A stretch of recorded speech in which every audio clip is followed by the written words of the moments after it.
Hey everyone, welcome to another episode of Great Leadership. My guest today is John Peyton, the global CEO of Dine Brands, which is the parent company behind IHOP, Applebee's, and Fuzzy's Taco Shop. John, thank you for joining me. Thanks for having me, Jacob. I'm looking forward to talking. Before we get into all the fun stuff that I wanted to talk to you about today, can you give listeners and viewers a little bit of context about the company in terms of how many employees do you guys have, how many locations, just so people can get a sense of the size of the business? Sure. So, like you said, Dine Brands is the parent company and specifically the franchisor of Applebee's, IHOP, and Fuzzy's Taco Shop.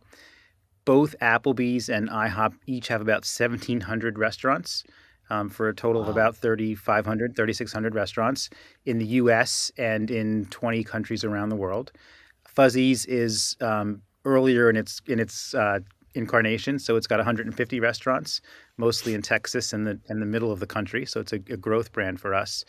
For those who don't know, Fuzzy's is a great taco. It's all tacos and it's fantastic. And so we're a franchisor, right? So we have over 300 franchisees who own the restaurants and whose team members are their employees. So Hmm. at Dine headquarters, we have 600 team members among the brand teams and then technology and HR, the things you'd expect.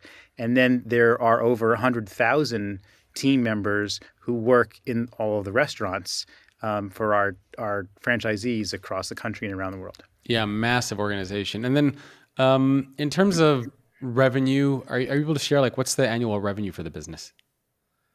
So the revenue for Dine Brands, the public company, is the royalty fee revenue that we receive from our franchisees, and that's just about $1 billion. Wow.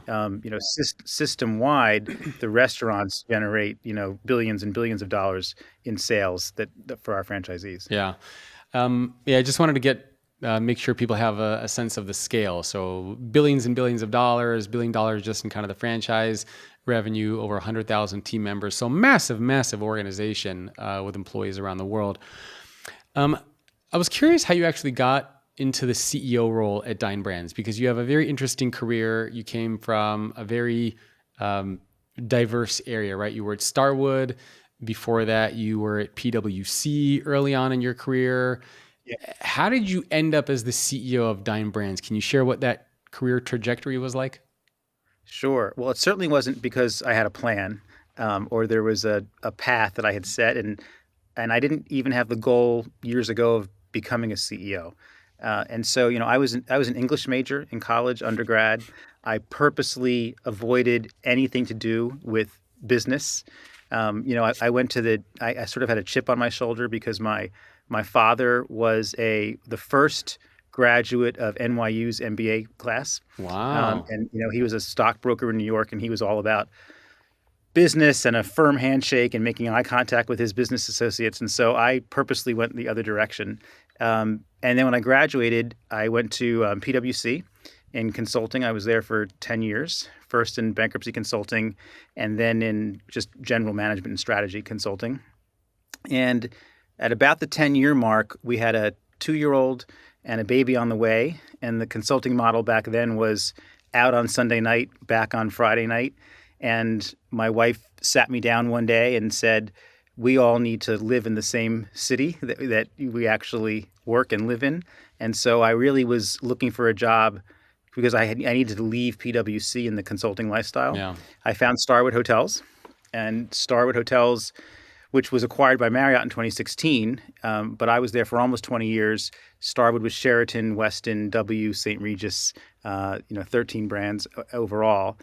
And I was hired, as consultants typically are, to come in and be an internal consultant, right? And so at the time, Starwood had just been created in 1999 when I went there, when Barry Sternlicht, who had a REIT that owned many hotels, and he, in a very bold move at a very young age, which is a whole other leadership story you could tell, he bought Sheraton and Westin in two separate transactions and created a third rival hotel company to Hilton and Marriott in terms of size overnight. And so I got there about a year after Starwood was created. And as you can imagine, when you put three companies together like that, there's a lot of process chaos and, Yeah. and things like that. And so the loyalty program at Starwood was called Starwood Preferred Guest. And if you think about back in 2000, before the digital age that we have now, when you enrolled in the program, we sent you a beautiful kit, like the size of a shoebox. And you opened the package and your loyalty card was in the box, beautifully wrapped. And the box cost something like, $8 to produce and $4 to mail. But because our processes weren't there, we would send you a box every week, week after week, with your card in it because we didn't know how to turn it off. So I got hired because of my process background So you would to, just be work on. sending boxes to people nonstop? Yes, that's an Oh my. example of the kind of process issues we had. So I That's came in to actually pretty work on a funny. lot of the process. Yes, it is, right? To support our marketing programs and things like that. Okay. And over the years there, I had operating roles and marketing roles and finished as CMO. And a lot of interesting stories about how I got into different roles at Starwood along the way. Perhaps we'll come back to that, Yeah. later Yeah. in our conversation. But when Starwood was purchased by Marriott in 2016, I had kids who were still in school. The good news was Marriott offered me a job. The bad news was it was in DC, and I wasn't ready to move the kids, in high school to a new location. So I looked for a job. I ended up at Realogy, now called Anywhere, and it is the largest franchisor and owner of residential real estate brands. So Century 21, Caldwell Banker, Sotheby's, Corcoran, and others. I ran the franchise group there, and the franchise group was one of 4 divisions at Realogy. 2,400 franchisees in the U.S. and around the world, Wow. 100 countries, and the division I ran there was about the same size that Dine is, and so that was really the stepping stone. So when I got the call for Dine, it was a no-brainer. I got to go back to hospitality, which I really missed. I got to be a step-up for first-time CEO, and that was the right size company. Yeah, it's an The big exciting role. decision for us was and the big decision for us, Jacob, was moving to Los Angeles because my wife is from New Haven, and I'm from Philadelphia, and we've spent our whole lives in the Northeast. But our kids were finally out of school. I had a junior in college and one who graduated. And we went to the kids and said, good news is there's this great opportunity for me. Bad news is it's in LA. And my obnoxious son said, you've got to take this job, Dad, because you and Mom are slowly decaying in Connecticut. And It's an honest son right there. Yes. And he said, you take the same walk around the neighborhood every day, complaining about the same trees that the neighbors haven't cut for 10 years. And the two of you need to be repotted and refreshed. And he was right. We're having a good time in Los Angeles. Where in LA are you?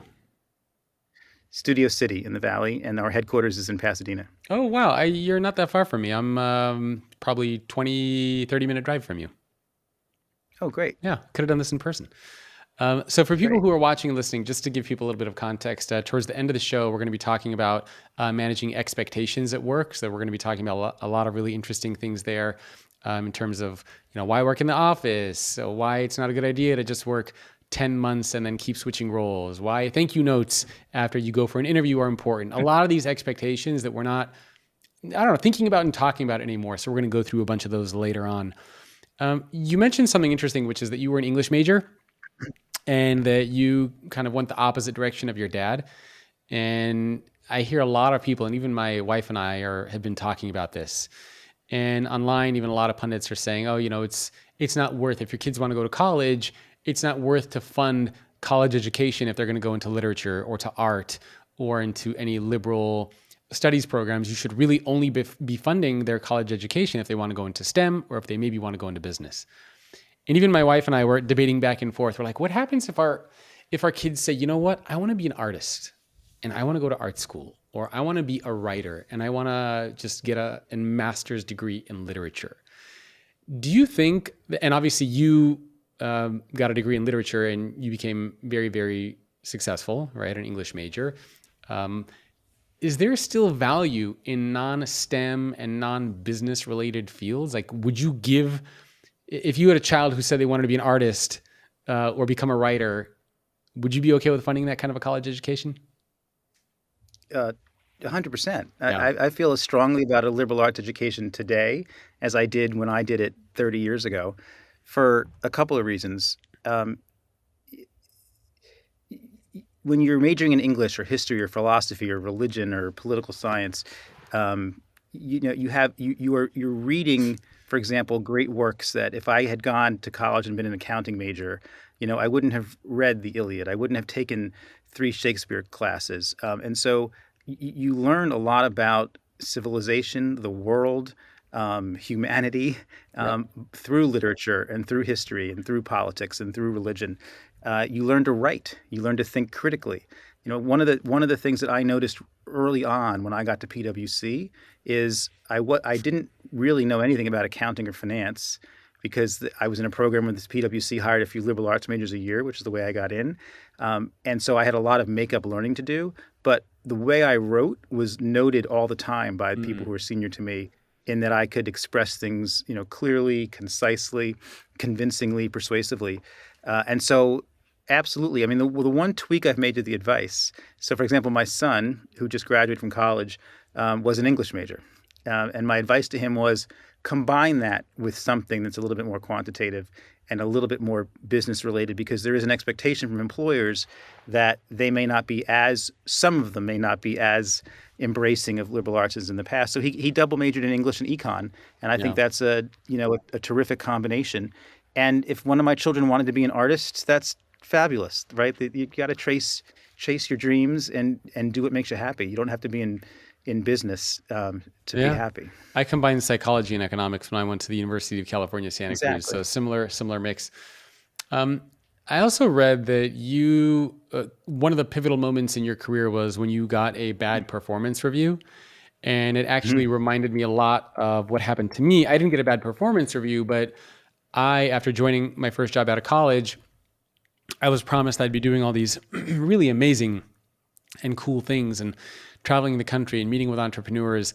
And mind you, I double majored, graduated with honors. I worked really, really hard and thought that I was going to make a difference and climb the corporate ladder, get an MBA, do all that kind of fun stuff. And so I take this job, and a couple months in, I'm just doing data entry and cold calling and PowerPoint presentations. And the pivotal moment for me was when the CEO told me to go get him a cup of coffee. And it wasn't quite a bad performance review, but it was a very pivotal moment for me that was like, wow, this this is what corporate life is like. Like this is what I'm destined to do for the rest of my life, and it kind of set me on a different path. And it seems And like so, you, was there a pivot? Did you yeah, change? Did you go in a different direction as a result? yeah. I had one more full time job working for another company, and then for the last 15 years, I've been on my own. Right? I mean, writing books, speaking at a Yep. lot of conferences and events, working with a lot of business leaders and CEOs, and it was because I was forced to go get that CEO a cup of coffee that I went off on this other path. Otherwise, honestly, I don't even know if I were still in the corporate world what I would be doing now.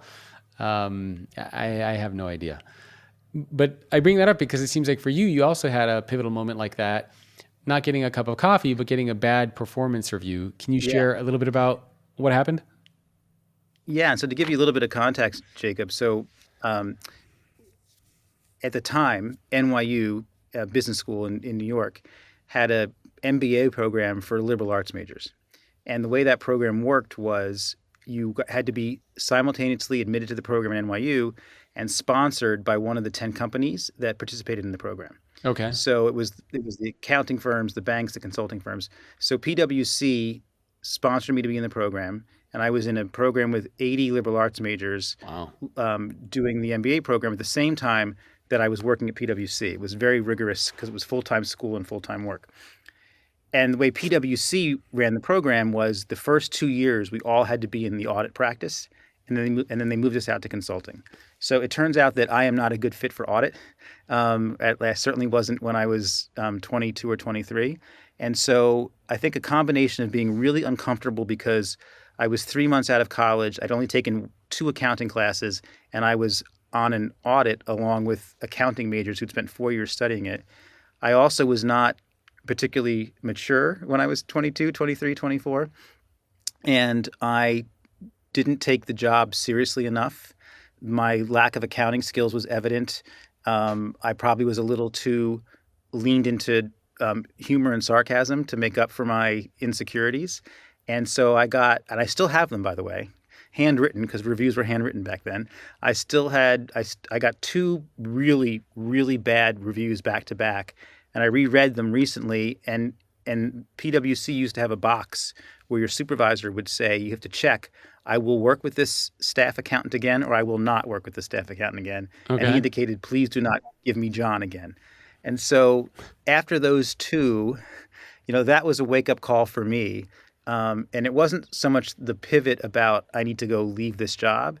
It was the pivot about, I'm an adult now. I need to take both feet out of college. I can't have one foot in college and one foot in the real world. And if I'm going to be successful, I have to take this seriously Yeah. as long as I'm doing it, right? And that helped me sort of do a mind shift. And ultimately, I switched to consulting, which was a much better fit for me than audit was. Ah, interesting. And it's crazy when you think about how different the world of work is now. I think I look at your LinkedIn profile. You were at PwC. Was it 89? I want to say 89 to 99. 89, 99. Wow. Yeah. And then you were also at Starwood for almost 18 years too. So Yes. long time. And in the interview that I read, I think it was a profile in the Wall Street Journal that was written about you. When they talked about that bad performance review, how did that actually, because a lot of people get bad performance reviews, right? I mean, and oftentimes those bad performance reviews can either cripple us where we just become a shell of our former selves, or sometimes we can take that kind of information and we can use it to propel ourselves and do something else. So when you got that negative feedback, what was going through your mind? How did you avoid getting into the doom and gloom scenario of like, well, I guess I'm just not any good, to channeling that and eventually becoming the CEO of Dine Brands? At the time, I'm enjoying the question because it's asking me to really go back in time and try to remember to get back in my head at the time. At the time, I think I really had a fear of being fired. Yeah. Right. And so, and I mentioned that we all have our origin story, and my origin story is about a very strong father who had very, views about what I should be doing and how my grades should be and all that. So at the time, and this is not healthy, but it's the truth, I think part of it was just being afraid of telling my father that I got fired from my first job.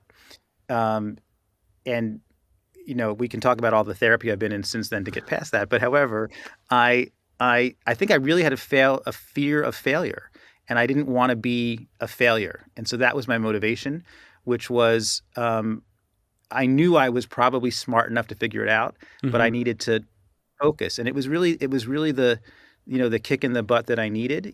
The other thing that I learned from it, looking back on it years later, which I often share with young people starting out today, is that when you're in college, if you get an 80 or an 85 and you get a B, you live for another day. Yeah. Right. It's good enough if you want it to be good enough.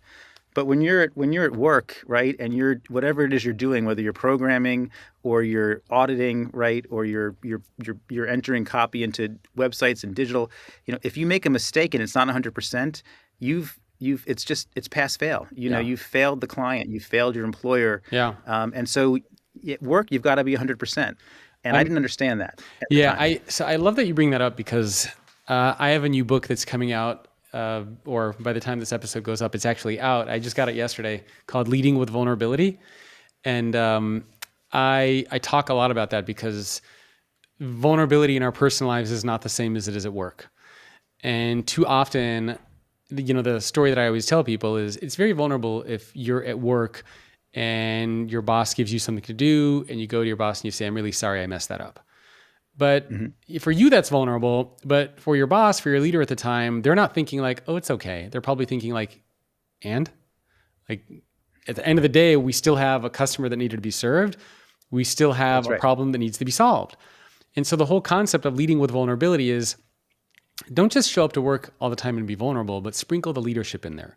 So if you make a mistake, talk about what you learned from the mistake. Talk about what you're going to do to make sure it doesn't happen again. Let your leader, let those around you know that you're trying to close that gap and you're trying to get better and learn and grow. Because to your point, at work, it's a different dynamic. You have customers, employees, deadlines, you're being paid, there's a hierarchy there. You can't just show up and keep saying, I need help, I'm sorry I made a mistake, I don't feel good. At a certain point, you have to do what you were hired to do. And so I love that you mentioned that of like, you got to get it done. At the end of the day, That's what the customer cares about. That's what the employee cares about. And it's funny Yeah, because, that's right. And I would add for the leader, it's also helpful when your leader leads with empathy, yeah, right? And um, and that's true. We read a lot about the new generation that's entering the workforce and 20 to 30-year olds, and that they're motivated differently than I was, right? So like I said, I had this fear of being fired, and I want to be a partner at PwC, and I'm going to be yeah, here for 12 years. And the younger generation that's working in business today doesn't quite have that hardwired aspiration that we did, and so it requires of us to be really empathetic and understand where they're coming from and what's important to them, and and in that example that you gave, right, of messing up and going to your boss, yeah, you want to have a solution. You want to reflect back to your boss that you'll understand why this is a problem, but it's also helpful when the yeah. supervisor can put themselves in your shoes and understand or ask you why did you have this problem? What's going on at home? The topic of vulnerability is front and center inside of a lot of organizations today. But should you actually be vulnerable at work? In my brand new book, Leading with Vulnerability, I actually say that you should not be vulnerable at work, but instead you should lead with vulnerability. The difference?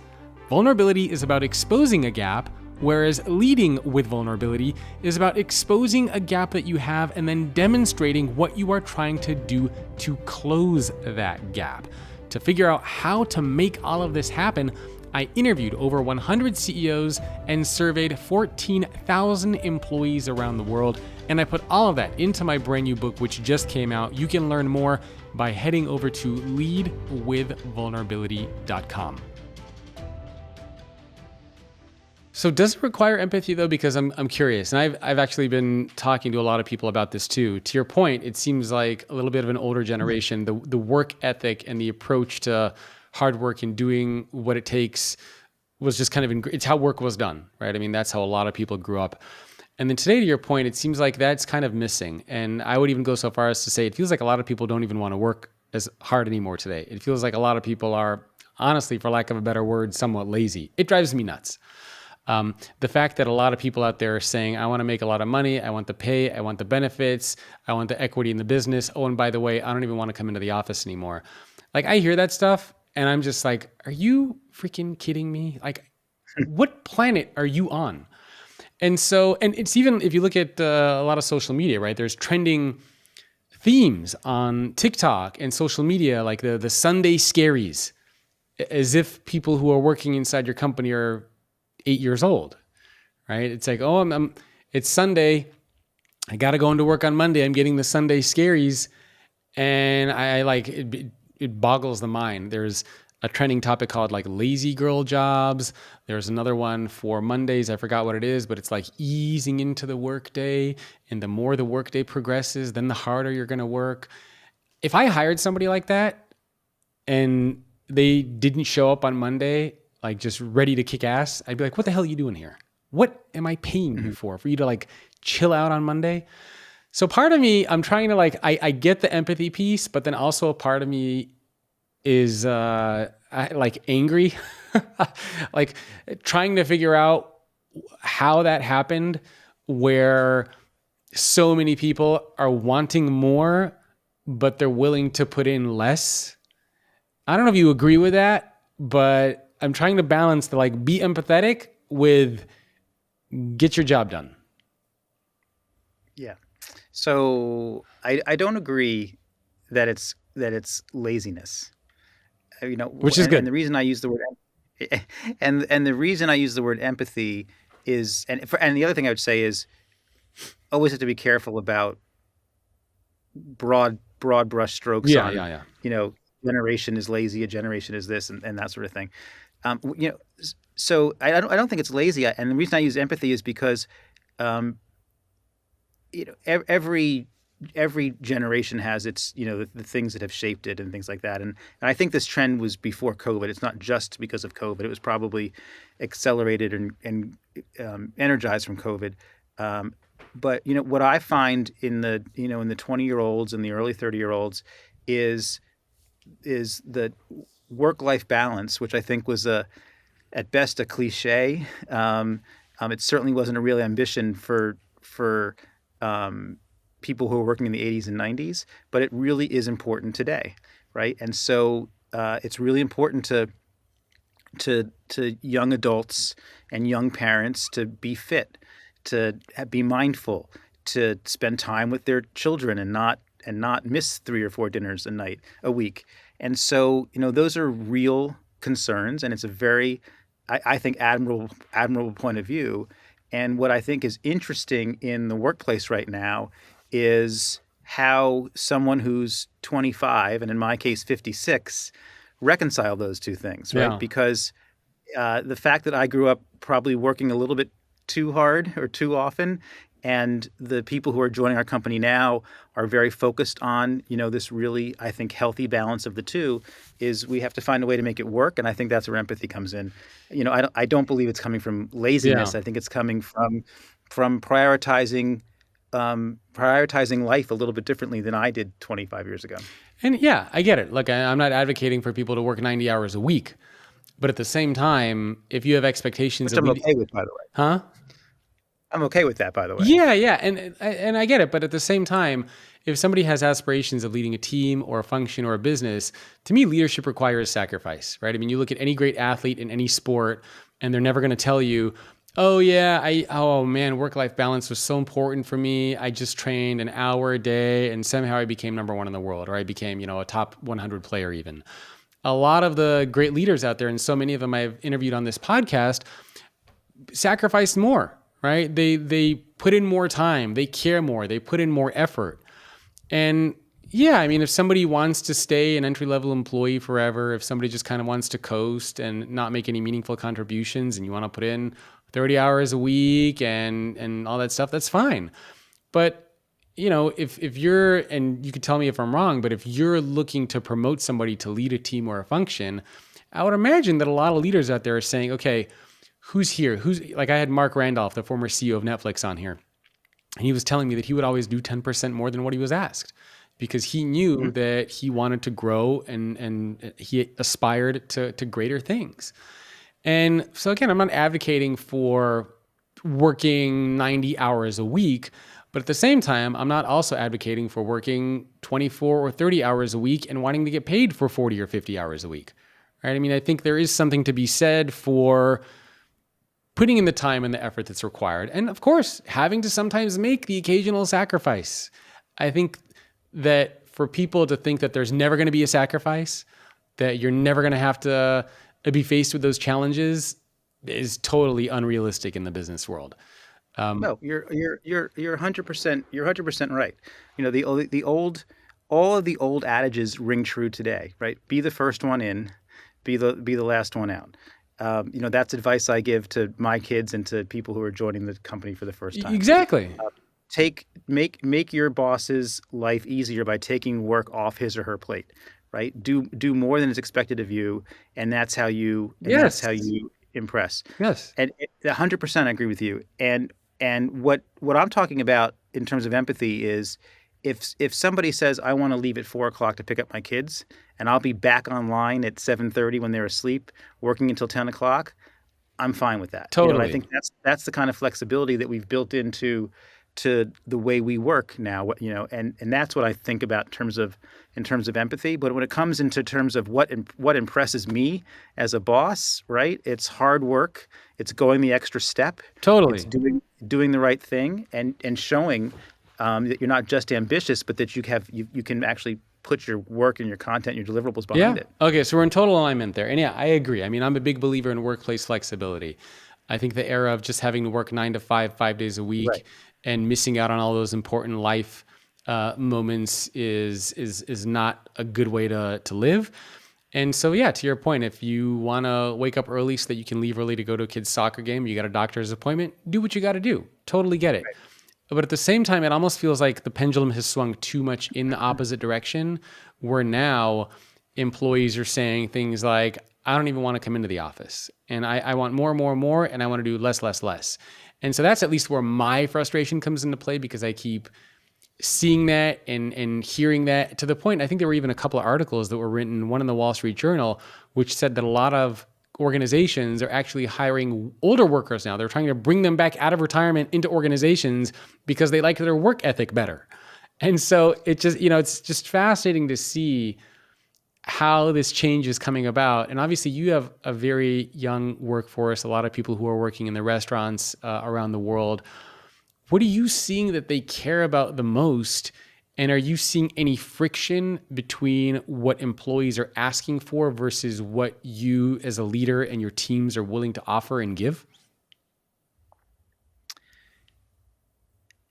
I would say that it's settling down. So, the work from home, work from the office, right, is a probably one of the bigger challenges that I've dealt with in my Yeah. career. And it's interesting, COVID was obviously a tremendous challenge, but we were all aligned, right? We all agreed that we needed to keep our team members safe, keep our guests safe, right? Keep the franchisees open and healthy, accessing the funds, et cetera. So as extraordinarily difficult as COVID was, we had a mission, right? Yeah. Kind of like World War II, right? It united us. But when I think about one of the tougher business problems, it was this after 2 to 3 years of bringing people back to the office, right? And you know as well as I do that there were companies that went completely virtual, Yep. right? There were companies that came back really quickly. You had Jamie Dimon, in New York saying if you want a career at Citibank, you'll be in the office. That was very clear. Yeah. And I think that's what they rolled that out as the policy, right? Or did they go back Right. on that? I believe that's the policy. Yeah, I believe so too. Yeah. And so, we here at Dine, we were remote, right, for COVID. We also then exacerbated the issue because we moved buildings as COVID was ending. So we had to go remote again because our lease expired and we had to build out a new building for 6 months and we had to bring people back. And we had a lot of pushback from our team members about coming back at all, coming back 2 days, coming back 3 days. Yeah. And we've landed on a version of a 3-day-a-week model, which is working really well. However, it took us a year and several iterations and a lot of town halls. My leadership team didn't agree on, we had people for no days, people for 5 days, people in the middle. And this is a decision where there really isn't a right answer, right? Yeah. It's not a spreadsheet that's going to foot to a finite number, right? It's not an analysis of a market. It's not writing code for your website or your app. This was really an opinion about what is the best thing for our team members and what's the best thing for our people. And I do believe that humans are social creatures and we are better off together than apart. And at the same time, because of empathy, I do recognize that, people really do benefit from being at home some days and being able to balance all the things that happen during a day. And so, we've landed on 3 days, but it's taken a long time to really get everybody on the same page, to get managers accustomed to telling their teams, okay, it's going to be Tuesday, Wednesday, Friday this week, because it's a whole new responsibility for managers Yeah. to coordinate when a team's going to be in. If my team's in and I need to talk to another team and I've got to talk to that other team about, are you going to be in on Tuesday and Thursday? And so that's been really challenging for managers. Developing, what I think is really interesting is you talked about companies hiring older workers. When we look at our engagement surveys and we did a lot of extra surveying of our team members around coming back to work, it looked like a barbell, right? So the younger workers wanted to be in the office, and I can come back to why. The older workers wanted to be in the office, and that middle cohort of 35 to 50 preferred to be at home more often than not. Interesting. And it was because they had young families and they had kids, right? And they found it much easier to juggle their responsibilities at home with work. The older workers were empty nesters. They were lonely at home. They wanted to come back to the office. And the most important thing, and it took some time, is that the younger workers, after 1, 2, 3, 4 years out of college, were learning they're not getting developed the way that they wanted to. Because when you first join a company, it's really an apprenticeship, right? You're learning by observing, you're learning through day-to-day coaching, and that wasn't happening remotely. They didn't know how to present in a meeting, right? They didn't know how to do small talk at the water fountain. And so they really craved the learning how to be in business and be in an office and interact. And so that helped, but it took time to get there. It's funny, as you were talking, I was actually pulling up the financial charts of a couple banks. Citi, I looked at Bank of America, I looked at Wells Fargo, Capital One, and then also Citigroup. So guess which bank from all of those had by far the more superior performance. And I don't know if it's purely coincidence or not. I'm just gonna throw it out there. But when I looked at all those banks, JP Morgan Chase is the only one that consistently, especially over the past year, had a very steady increase in stock price performance, whereas none of the others did. Bank of America tanked.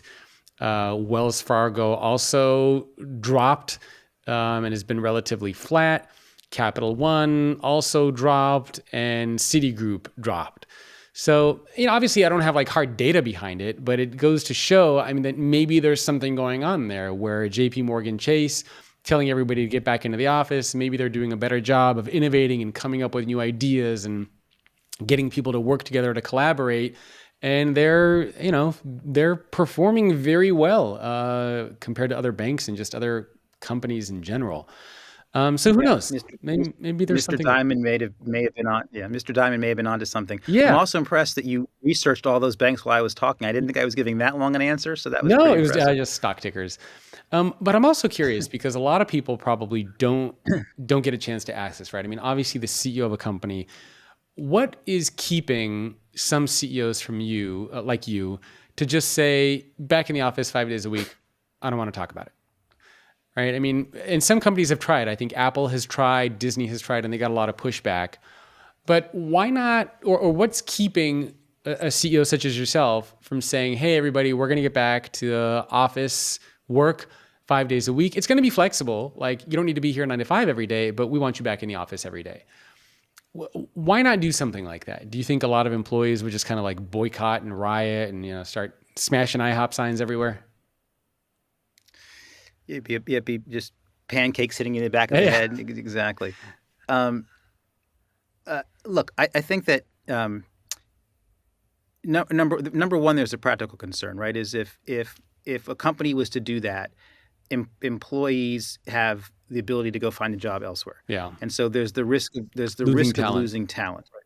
So I guess that's and particularly when you've got many companies. My former employer, Anywhere, has gone completely virtual, and they're hiring people from across the country. How many people do they have?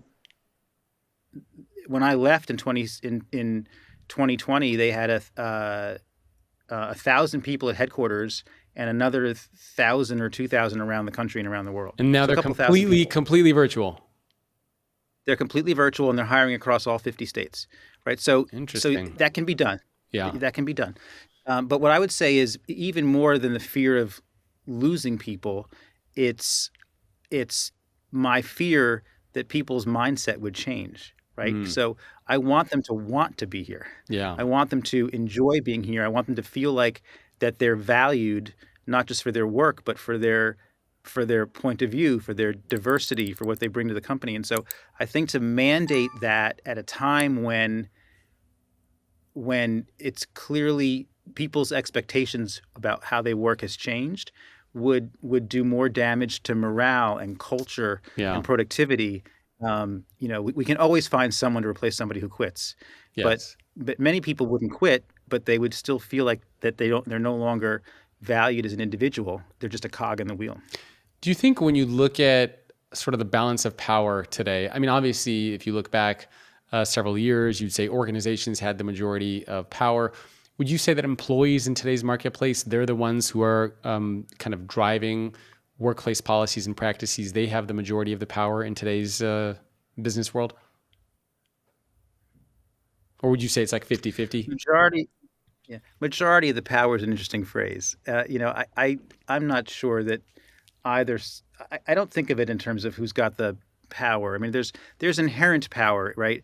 In I run the company, right? So I obviously have authority and capabilities and decision making, right? Permissions that others don't have, and the layer below me has authority over those below them. So there's always an inherent power, right? To use that word. But what has changed over the last 10 years is the willingness of senior management and companies to listen to and respond to the needs of their team members. So like many companies, we have team member resource groups here. Right? Okay. We've got, our Black and African American group. We've got our LGBTQ group, et cetera. We've got 6 of these groups, and we're having conversations company-wide, sponsored by these groups that are so frank and so emotional and so informative that I can't imagine 20 years ago having conversations like that at work. Yeah. And what that's doing to help us build a culture, help us walk in each other's shoes, and helping our team members feel empowered, right? Even though they may not have power, they feel empowered to sort of drive the way we understand each other and value each other at Dine. That's what's changed, right? Is the way in which we've invited team members to be part of the conversation and influence. Our women's team member resource group went through all of our human resource policies. They studied our maternity policy, and they benchmarked it with other hospitality companies and other companies in Los Angeles and recommended changes to make it better. And we did that because that group felt that they had the permission to do that. Got it. All right, let's shift gears a little bit.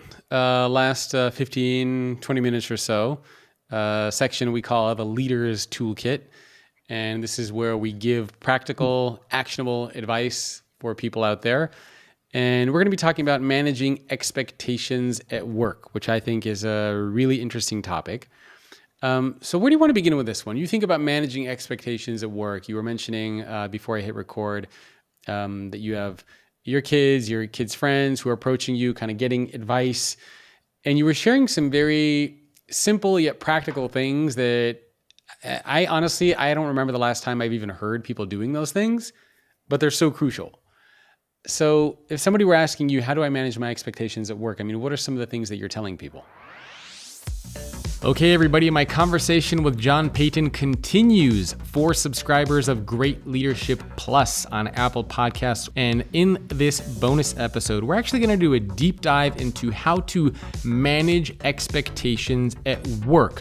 And as the CEO of a large organization, John is actually going to share some very practical and strategic tips that he has used and tips that he encourages his employees to use when it comes to managing your expectations at work. Specifically, we're going to talk more about career development and self-reflection. We're going to talk about leadership skills and problem-solving strategies, things like being able to speak the language of the business and why that's so important, along with several other things as well. So if you want access to that bonus episode, it's exclusively available to subscribers of Great Leadership Plus. You can do that again on Apple Podcasts. And if you want, you can join the community at greatleadership.substack.com, 40,000 strong, who are getting access to a weekly in-depth guide, an article that I write, as well as a weekly leadership hack that you can use to become a better leader. And lastly, if you enjoyed this episode, please take a couple seconds, share it with a coworker, a friend, a peer, somebody who you would like to see become a better leader. Thanks again for watching. I'll see you next time.